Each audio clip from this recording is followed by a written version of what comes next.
ತಗೊಳ್ಳಿಲ್ಲ. ನಾನು ಮತ್ತೆ ಅದನ್ನು ತಗೊಂಡು ಅದನ್ನು ಕ್ಯಾಬಿನೆಟ್ನಲ್ಲಿ ಇಡ್ತಕ್ಕಂಥ ಪ್ರಯತ್ನವನ್ನು ಮಾಡಿದ್ದೀವಿ.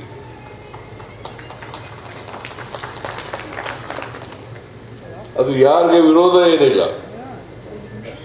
ಯಾರ ವಿರುದ್ಧನೂ ಇಲ್ಲ.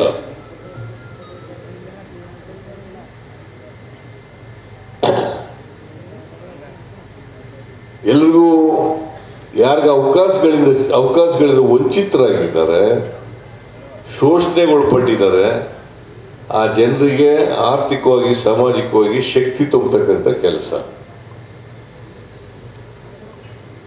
ಇದನ್ನು ಮಾಡಬೇಕು ಅಂತೇಳಿ ಪ್ರಯತ್ನ ಮಾಡ್ತಾ ಇದ್ದೀವಿ. ಚಾಮರಾಜನಗರ ಜಿಲ್ಲೆ ನಮಗೆ ಬಹಳ ಪ್ರಿಯವಾದಂಥ ಜಿಲ್ಲೆ.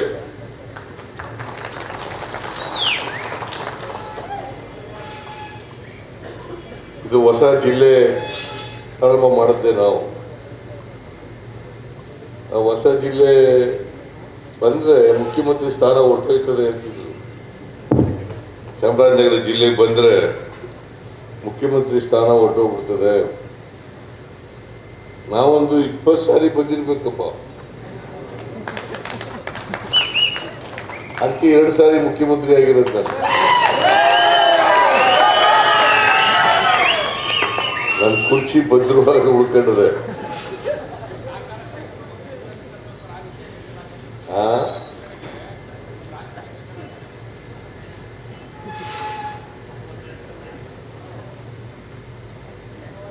ರಾಜಕೀಯ ಮೀಸಲಾತಿ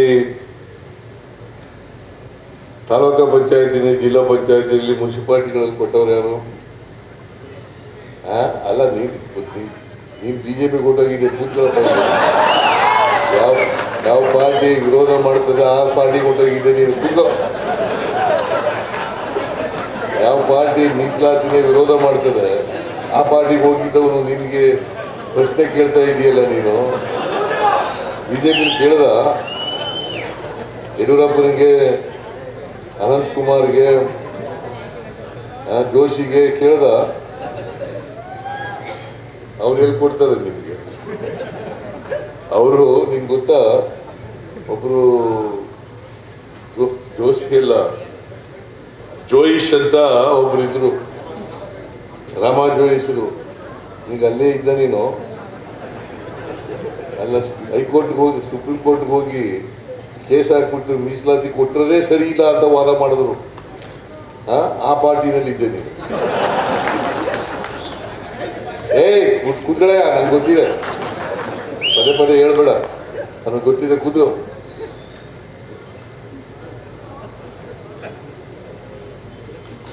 ಯಾವ ಪಾರ್ಟಿ ಹಿಂದುಳಿದವರಿಗೆ ವಿರುದ್ಧವಾಗಿದ್ದಾರೆ, ಈಗ ಸೋಷಿಯೋ ಎಕನಾಮಿಕ್ ಸರ್ವೆ ಮಾಡಿಸಿದ್ದೀನಲ್ಲ, ಅದನ್ನು ವಿರೋಧ ಮಾಡ್ತಾ ಇರೋರು ಯಾರು?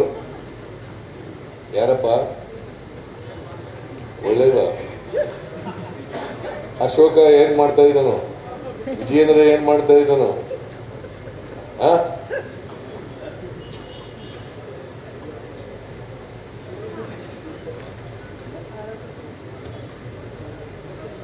ನೋಡ್ರೆ ಗೊತ್ತಾ ನಿಮ್ಗೆ?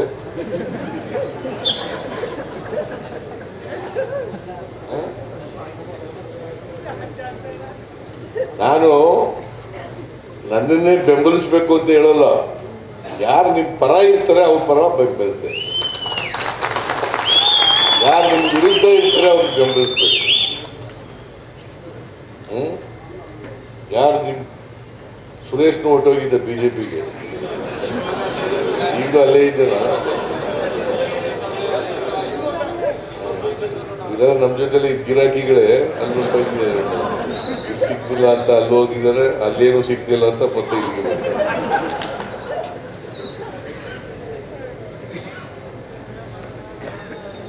ಏನಾದ್ರು ಮಾಡಿ ರಾಜಕೀಯವಾಗಿ ತೀರ್ಮಾನ ತಗೊಳ್ಳೋರು ನೀವು.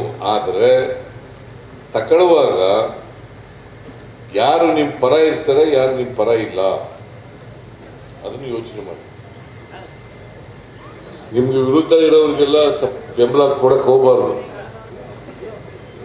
ಈಗ ನನಗೆ ಏನೇ ಆಗಲಿ, ಚಾಮರಾಜನಗರ ಜಿಲ್ಲೆಯವರು ಸುಮಾರು 80% ನನ್ನ ಜೊತೆ ನನಗೆ ಸಪೋರ್ಟ್ ಮಾಡ್ತೇನೆ. 80% ಅವತ್ತು. ಅದಕ್ಕೋಸ್ಕರನೇ ನೀವೆಲ್ಲ ಬೆಂಬಲ ಕೊಟ್ಟಿರೋದ್ರಿಂದ, ಐದನೇ ವರ್ಗದ ಜನ ಎಲ್ಲ ಬೆಂಬಲ ಕೊಟ್ಟಿರೋದ್ರಿಂದ, ಎಲ್ಲ ಬಡವರೆಲ್ಲ ಕೊಟ್ಟಿರೋದ್ರಿಂದ ನಾನು 2ನೇ ಸಾರಿ ಮುಖ್ಯಮಂತ್ರಿ ಆಗಿರೋದು.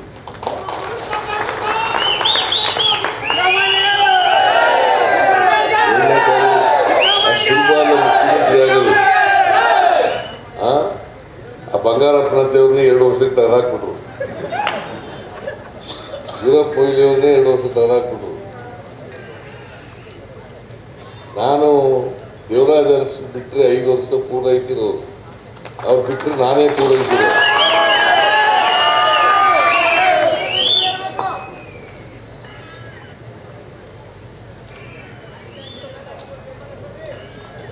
ಅದರಿಂದ ನಿಮ್ಮ ಎಲ್ಲರ ಸಹಕಾರ, ಬೆಂಬಲ, ಆಶೀರ್ವಾದದಿಂದ ಇವತ್ತು ನನ್ನ ಕುರ್ಚಿ ಗಟ್ಟಿಯಾಗಿ ಉಳ್ಕೊಂಡಿದೆ ಅಂತಕ್ಕಂಥ ಮಾತು.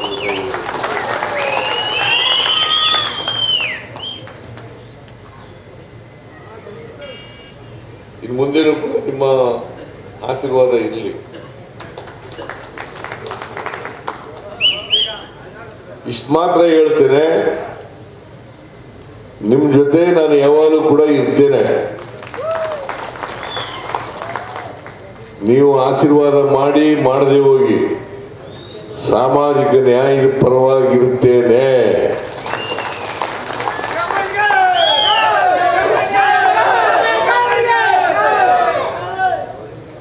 ಅದನ್ನ ಬಹಳ ಜನ ತಿಳ್ಕೊಂಡವ್ರೆ, ಕೆಲವರು ಮಾತ್ರ ತಿಳ್ಕೊಳಕ್ ಹೋಗಿಲ್ಲ. ಈ ಸಮುದಾಯ ಭವನ ನಂಜೇಗೌಡ ಏನು ಎಲ್ಲ ಜಿಲ್ಲೆಯವರೆಲ್ಲ ಒಗ್ಗಟ್ಟಾಗಿದ್ದಾರ?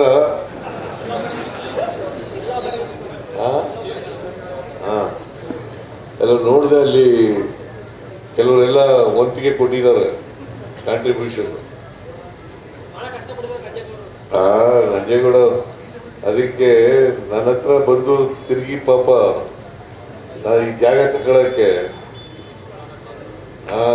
ಎಷ್ಟೊಂದು 2-3 ಸಾರಿ ಬಂದಿರ್ಬೇಕಲ್ಲ ವಿನಯ? 4-5 ಸಾರಿ ಬಂದಿದ್ಯಾ?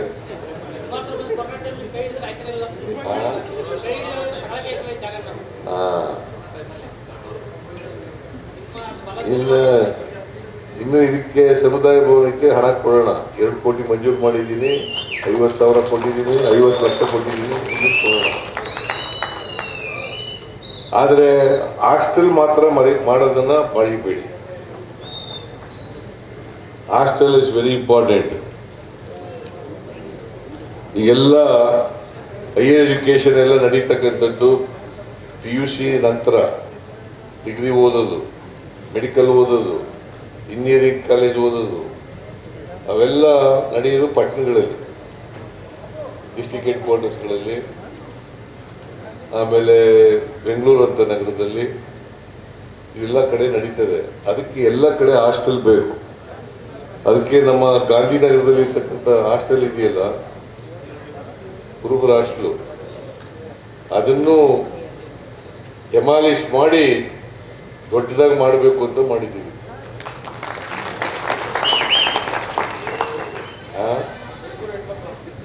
ಆಮೇಲೆ ಮೈಸೂರಿನಲ್ಲಿ ನೀವೆಲ್ಲ ನೋಡಿದ್ದೀರಿ ಏನೋ ಗೊತ್ತಿಲ್ಲ, ಒಂದು ಹೆಣ್ಮಕ್ಳ ಹಾಸ್ಟೆಲ್ ಮಾಡಿದ್ದೀವಿ.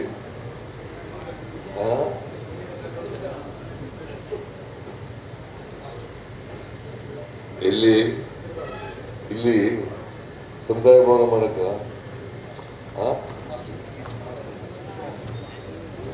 ಸಮುದಾಯ ಭವನ ಮಾಡಕ್ಕೆ 6 ಕೋಟಿ ರೂಪಾಯಿ ಅಂತ ಮಾಡಿ, ನಾನು ಬೇಡ ಅಂತ ಹೇಳಲ್ಲ, ಬಟ್ ಹಾಸ್ಟೆಲ್ ಮಾಡೋದು ಮಾತ್ರ ಮರಿಕೊಡು.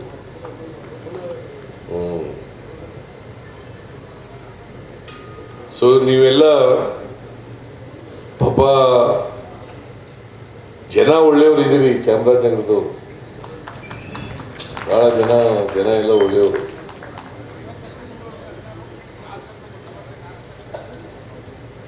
ಜನ ಎಲ್ಲ ಒಳ್ಳೆಯವರು, ಕೆಲವು ರಾಜಕಾರಣಿಗಳು ಸರಿ ಇಲ್ಲ ಅಷ್ಟೇ.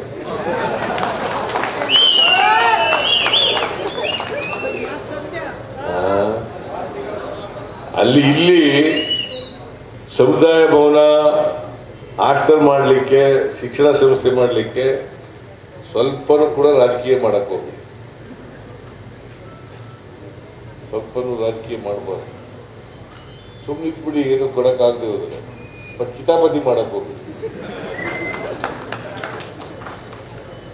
ಒಳ್ಳೇದು ಮಾಡೋಕ್ಕಾದ್ರೆ ಮಾಡಿ, ವಂತಿಗೆ ಕೊಡೋಕ್ಕಾದ್ರೆ ಕೊಡಿ, ಏನು ಕೊಡಲಿಲ್ಲ ಸಹಾಯ ಮಾಡಿ ಅಷ್ಟೆ. ಸುಮ್ಮನಾರು ಇರಿ. ಬಾಬಾ ಸಾಹೇಬ್ ಅಂಬೇಡ್ಕರ್ ಅವರು 3 ಮಂತ್ರ ಹೇಳ್ಕೊಟ್ಟಿದ್ದಾರೆ: ಶಿಕ್ಷಣ, ಸಂಘಟನೆ, ಹೋರಾಟ ಅಲ್ವಾ? ಶಿಕ್ಷಣ, ಸಂಘಟನೆ, ಹೋರಾಟ ಅದನ್ನು ಮಾಡಿ. ಯಾವುದೇ ಕಾರಣಕ್ಕೆ ನೀವು ಅವಿದ್ಯಾವಂತರಾಗಿದ್ದರೆ ನಿಮ್ಮ ಮಕ್ಕಳನ್ನ ಅವಿದ್ಯಾವಂತರನ್ನಾಗಿ ಮಾಡಬೇಡಿ, ವಿದ್ಯಾವಂತರನ್ನಾಗಿ ಮಾಡಿ. ಜ್ಞಾನ ಬರಬೇಕಲ್ವಾ, ತಿಳುವಳಿಕೆ ಬರಬೇಕಲ್ವಾ? ತಿಳುವಳಿಕೆ ಬಂದಾಗ ಮಾತ್ರ ಸ್ವಾಭಿಮಾನ ಬರಲಿಕ್ಕೆ ಸಾಧ್ಯ ಆಗುತ್ತೆ. ಸ್ವಾಭಿಮಾನನೇ ಇದ್ದವ್ರೇನು?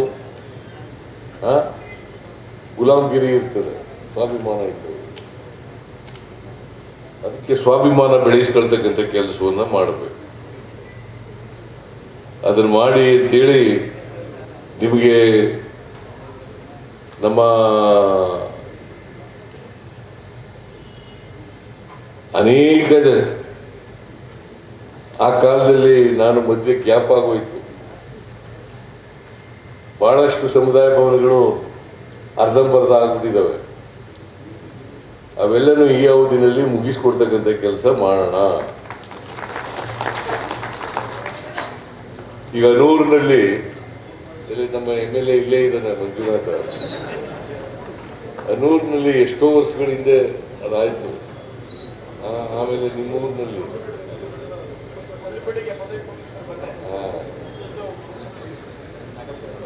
ಅವ್ರು ಏನು ಮಾಡ್ತಾರೆ, ಎಷ್ಟು ಕೊಡ್ತಾರೆ ಅಷ್ಟಕ್ಕೆ ಮಾಡಲ್ಲ. ಸಮುದಾಯ ಭವನ ದೊಡ್ಡದಾಗ ಮಾಡಿಬಿಡೋದು. ಈಗ 6 ಕೋಟಿ ಸಮುದಾಯ ಭವನ ಮಾಡ್ತಾ ಇದ್ದಾರೆ. ಇಲ್ಲಿ ಜಿಲ್ಲಾ ಮಟ್ಟದ್ದು ಮಾಡಿ ಹೋಲಿ.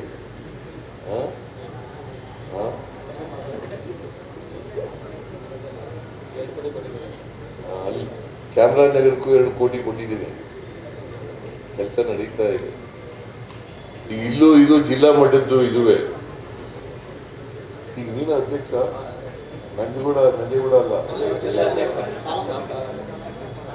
ನೀನು ತಾಲೂಕು ಅಧ್ಯಕ್ಷ, ನಂಜೇಗೌಡ ಜಿಲ್ಲಾ ಅಧ್ಯಕ್ಷ. ಆಮೇಲೆ ಸ್ಟೇಟ್ ಲೆವೆಲ್ ಕಮಿಟಿನಲ್ಲಿ ಮೆಂಬರು, ಡೈರೆಕ್ಟರು. ಪರ್ಮನೆಂಟ್ ಬಂದ್ಬಿಟ್ಟು ಅಲ್ಲಿ ಬಿಟ್ಟವನ್ನ. ಮಂಜೇಗೌಡ ಬಹಳ ಸೀನಿಯರು ನಮಗೆ. ಸುಮಾರು ಎಷ್ಟು ಒಂದು 40 ವರ್ಷ ಆಯ್ತೇನೆಯ.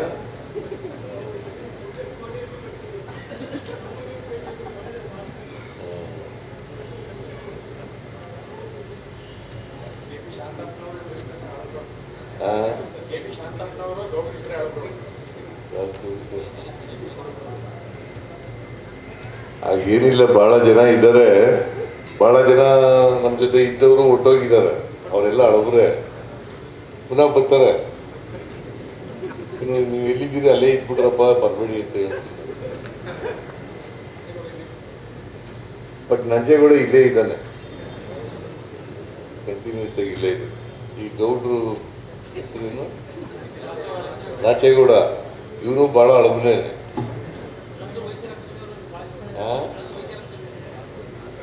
ವಯಸ್ಸು ರಂಗಸ್ವಾಮಿಯ ಹಳಬ ಕಡೆ ಅವನು. ಇಲ್ಲ ಏನೇ ಇರಲಿ, ಚಾಮರಾಜನಗರ ಜಿಲ್ಲೆ ಅದು ನಮ್ಮ ಜಿಲ್ಲೆ ಇದ್ದಾಗೇನೆ. ಮೊದಲು ನಮ್ಮ ಜಿಲ್ಲೆಯಲ್ಲೇ ಇತ್ತು. ನಾನು ರೈತ ಸಂಘದಲ್ಲಿದ್ದಾಗ ಒಂದೇ ಜಿಲ್ಲೆ, ಮೈಸೂರು, ಚಾಮರಾಜನಗರ ಎಲ್ಲ ಮೈಸೂರು ಜಿಲ್ಲೆ. ಆಗ ನಾನು ಇಡೀ ಜಿಲ್ಲಾ ರೈತ ಸಂಘದ ಜನರಲ್ ಸೆಕ್ರೆಟರಿ ಆಗಿದೆ. 80ನೇ ಇಸ್ವಿಯಿಂದ 83ರವರೆಗೆ, 1980ರಿಂದ 83. 83ರಲ್ಲಿ MLA ಆದ್ಮೇಲೆ ಬಿಟ್ಬಿಟ್ಟೆ. ಅಲ್ಲಿವರೆಗೂ ಇದ್ದೆ. ಬಟ್ ಯಾವಾಗಲೇ ನಾನು ಬಂದಾಗಲೂ ಕೂಡ ಬಹಳ ಪ್ರೀತಿ ಅಭಿಮಾನದಿಂದ ಚಾಮರಾಜನಗರ ಜಿಲ್ಲೆಯವರು ಕಾಣ್ತಾರೆ. ಅದಕ್ಕೋಸ್ಕರ ನಾನು ಚಾಮರಾಜನಗರ ಜಿಲ್ಲೆಯ ಜನರಿಗೆ ಚಿರಋಣಿಯಾಗಿದ್ದೇನೆ ಅಂತಕ್ಕಂಥ ಮಾತುಗಳನ್ನು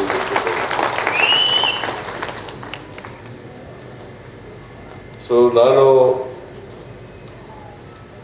ರಾಜಕಾರಣದಲ್ಲಿರೋವರಿಗೆ, ಮುಖ್ಯಮಂತ್ರಿಯಾಗಿರೋವರಿಗೆ ಎಲ್ಲ ಬಡವರು, ದಲಿತರು, ಹಿಂದುಳಿದವರು, ರೈತರು, ಮಹಿಳೆಯರು, ಅಲ್ಪಸಂಖ್ಯಾತರು ಇವ್ರ ಪರವಾಗಿ ಇರ್ತೇನೆ ಅಂತಕ್ಕಂಥ ಮಾತುಗಳನ್ನು ಹೇಳಿ ನಾವು ಯಾವುದೇ ಒಂದು ಧರ್ಮ ಕಂಡುಕೊಂಡಿಲ್ಲ. ಎಲ್ಲ ಧರ್ಮದವರು ಬೇಕಾಗ್ತಾರೆ, ಒಂದು ಧರ್ಮಕ್ಕೆ ಅಂಟ್ಕೊಂಡಿಲ್ಲ ಅಥವಾ ಒಂದು ಜಾತಿಗೆ ಅಂಟ್ಕೊಂಡಿಲ್ಲ ನಾವು.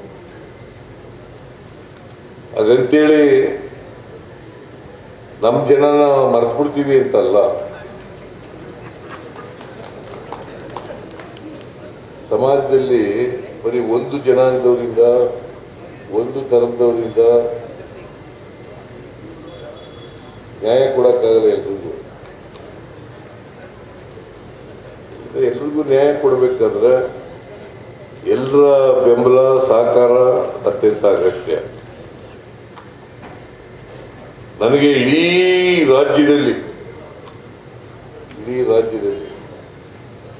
ಎಲ್ಲ ಐದ ವರ್ಗದ ಜನ, ಬಡ ವರ್ಗದ ಜನ ಸಹಾಯ ಮಾಡ್ತಾರೆ. ಆದರೆ ನಾನು 2 ಸಾರಿ ಮುಖ್ಯಮಂತ್ರಿ ಆಗಕ್ಕೆ ಆಗ್ತಾ ಇರಲಿಲ್ಲ. ಅಷ್ಟು ಸುಲಭ ಅಲ್ಲ ಮುಖ್ಯಮಂತ್ರಿ ಆಗೋದು.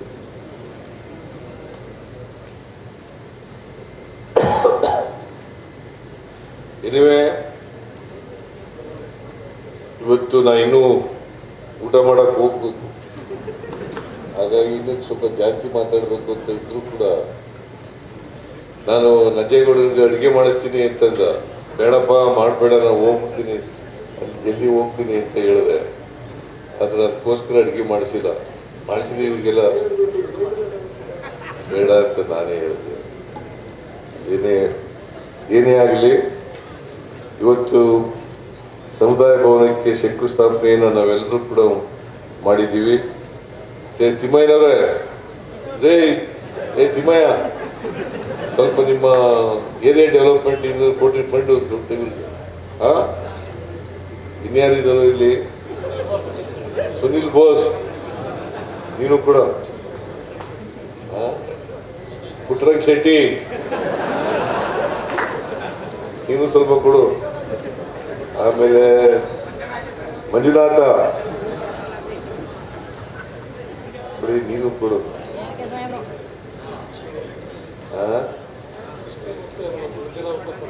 ಕೃಷ್ಣಮೂರ್ತಿ ಇದಾನ ಕೊಡೆ, ನೀನು ಕೊಡೆ. ಎಲ್ಲರೂ ಕೊಡ್ತಾರೆ, ಮತ್ತೆ ಇಷ್ಟೇ ಕೊಡಬೇಕು ಅಂತ ಹಿಡಿಬೇಡಿ.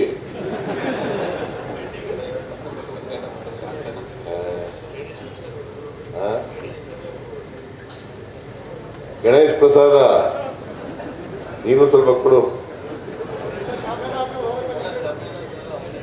ಹೌದೇನಾ?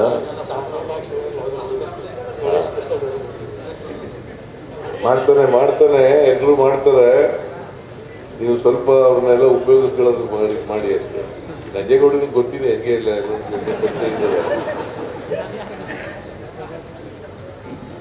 ಅಂತೇಳಿ ಇವತ್ತು ಅತ್ಯಂತ ಸಂತೋಷದಿಂದ ಶಂಕುಸ್ಥಾಪನೆಯನ್ನು ನೆರವೇರಿಸಿ ನಿಮ್ಮೆಲ್ಲರಿಗೂ ನಮಸ್ಕಾರಗಳನ್ನು ಹೇಳಿ ನನ್ನ ಮಾತುಗಳನ್ನು ಮುಗಿಸ್ತೇನೆ. ಜೈ ಹಿಂದ್, ಜೈ ಕರ್ನಾಟಕ.